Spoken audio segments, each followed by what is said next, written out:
کچھ علماء ایسے ہیں کہ ان کی جو آراء ہے معاویہ بن ابی سفیان کے بارے میں وہ کیا ہے.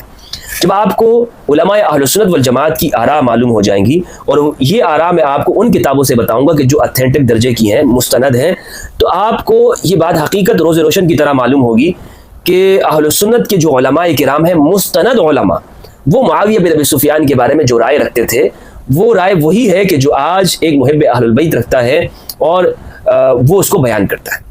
سب سے پہلے جو عالم دین ہے وہ ہے ابو غسان النہدی. کون ہے؟ ابو غسان النہدی. یہ صحائح ستہ کے راوی ہیں، یعنی جو ہمارے سب سے معتبر کتابیں ہیں اہل سنت والجماعت میں، بخاری، مسلم، ترمذی، ابن ماجہ، نسائی، ابو داؤد، یہ جو کتابیں ہیں ان کے راوی یعنی شیخ ہیں، ان کے استاد ہیں ابو غسان النہدی.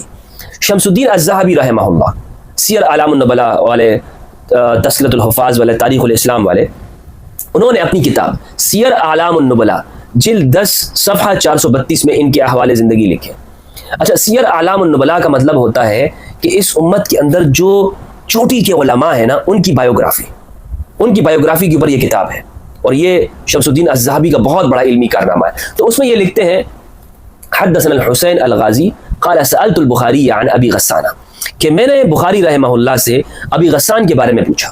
یہ ابو غسان امام بخاری رحمہ اللہ، امام مسلم اور صحائح ستہ کے استاد ہیں سب کے. ان سے میں نے پوچھا کہ ابو غسان کے بارے میں آپ کا کیا رائے ہے، آپ کی کیا رائے ہے؟ تو بخاری رحمہ اللہ نے کہا وَعَمَّا ذَا تَسْأَلُ، آپ ان کے بارے میں کس چیز کے بارے میں پوچھنا چاہتے ہو؟ یعنی آپ جو مجھ سے سوال کر رہے ہو کہ میری ان کے بارے میں کیا رائے ہے، تو کس بارے میں؟ تو اس نے کہا التشیع، کہ میں نے سنا ہے کہ ابو غسان النہدی جو کہ بخاری کے استاد ہیں، آپ کے استاد کے اندر تشیع پایا جاتا ہے، شیعیت ہے آپ کے استاد میں. فقال هو على مذهب اہل بلدی، تو بخاری رحمہ اللہ نے کہا کہ وہ اپنے شہر، اپنے ملک کے، اپنے شہر کے جو علماء ہیں ان کے مذہب کے اوپر ہے، کہ جو ان کے شہر کے علماء کا موقف ہے وہ بھی ان کا ہی موقف ہے.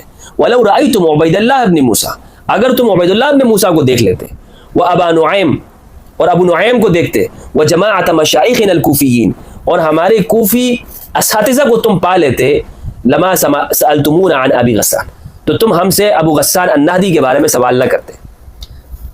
کہ ان کی جو نام بخاری رحمہ اللہ نے اس کے جواب میں گنوایا، عبید اللہ بن موسیٰ، ابو نعیم اور دیگر جو کوفی مشائخ ہیں، ان کی جو آرائیں وہ ان سے زیادہ سخت تھی. تم ابو غسان النہدی کے بارے میں پوچھ رہے ہو کہ ان میں تشیع پایا جاتا ہے. قلت، ذہبی رحمہ اللہ کہتے ہیں وقد کان ابو نعیم رحمہ اللہ وعبید اللہ اور عبید اللہ بن موسیٰ معظمین لابی بکر وعمر، یہ ابو بکر اور عمر رضی اللہ عنہما ان کی تعظیم کرتے تھے، ان کا احترام کیا کرتے تھے.